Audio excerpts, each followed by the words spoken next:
ফিলিপাইনে বন্যা নিয়ন্ত্রণ প্রকল্পে দুর্নীতির অভিযোগে রাজধানী ম্যানিলায় হাজার হাজার মানুষ দুর্নীতির বিরুদ্ধে বিক্ষোভে অংশ নিয়েছে।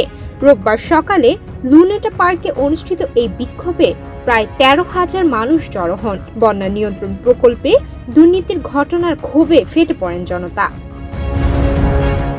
পদ্মা সেতু, মেট্রো রেল এবং এলিভেটেড এক্সপ্রেসওয়ে নির্মাণের গর্বিত অংশীদার বসুন্ধরা সিমেন্ট। সাম্প্রতিক সময়ে ভয়াবহ বন্যায় কোটি কোটি ডলারের ক্ষয়ক্ষতি এবং দুর্নীতির অভিযোগ বিক্ষোভের পেছনে মূল অনুঘটক হিসেবে কাজ করছে। বিক্ষোভে অংশ নেওয়া মানুষদের হাতে ছিল জাতীয় পতাকা ও নানা প্রতিবাদী ব্যানার, ফেস্টুন। আর নয়, অনেক হয়েছে, কারাগারে পাঠাও, এই ধরনের স্লোগান ছিল বিক্ষোভকারীদের কণ্ঠে। বিক্ষোভ ঘিরে সহিংসতার আশঙ্কায় আগেই পুলিশ ও সেনাবাহিনীকে সতর্ক অবস্থায় রাখা হয়, মোতায়েন করা হয় অতিরিক্ত নিরাপত্তা বাহিনী।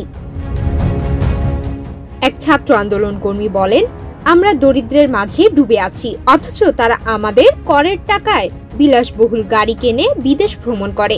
এটা খুবই কষ্টকর। আমরা এমন একটি শাসন ব্যবস্থা চাই যেখানে মানুষ শোষণের শিকার হবে না। চলতি বছরের জুলাইয়ে প্রেসিডেন্ট ফার্দিনান্দো মার্কোস জুনিয়রের দেওয়া বার্ষিক ভাষণে ভূতুড়ে অবকাঠামো প্রকল্পের কেলেঙ্কারির বিষয়টি সামনে আসার পর থেকেই জনমনে ব্যাপক ক্ষোভ তৈরি হয়। পরে ৯,৮৫৫টি বন্যা নিয়ন্ত্রণ প্রকল্পের অনিয়ম তদন্তে একটি স্বাধীন কমিটি গঠন করেন প্রেসিডেন্ট। প্রকল্পগুলোর ব্যয় ধরা হয়েছিল ৫৪৫ বিলিয়ন পেসো, যা প্রায় ৯.৫ বিলিয়ন ডলার। এ অভিযোগের কেন্দ্রে রয়েছে ধনকুবের দম্পতি সারা ও প্যাসিফিকো ডিসকায়ারা। তাদের মালিকানাধীন একাধিক নির্মাণ কোম্পানি এই প্রকল্পের চুক্তি পেয়েছে। পরে তাদের বিলাসবহুল গাড়ি ও বিদেশি সম্পত্তির তথ্য ফাঁস হলে ক্ষোভ আরও বেড়ে যায়।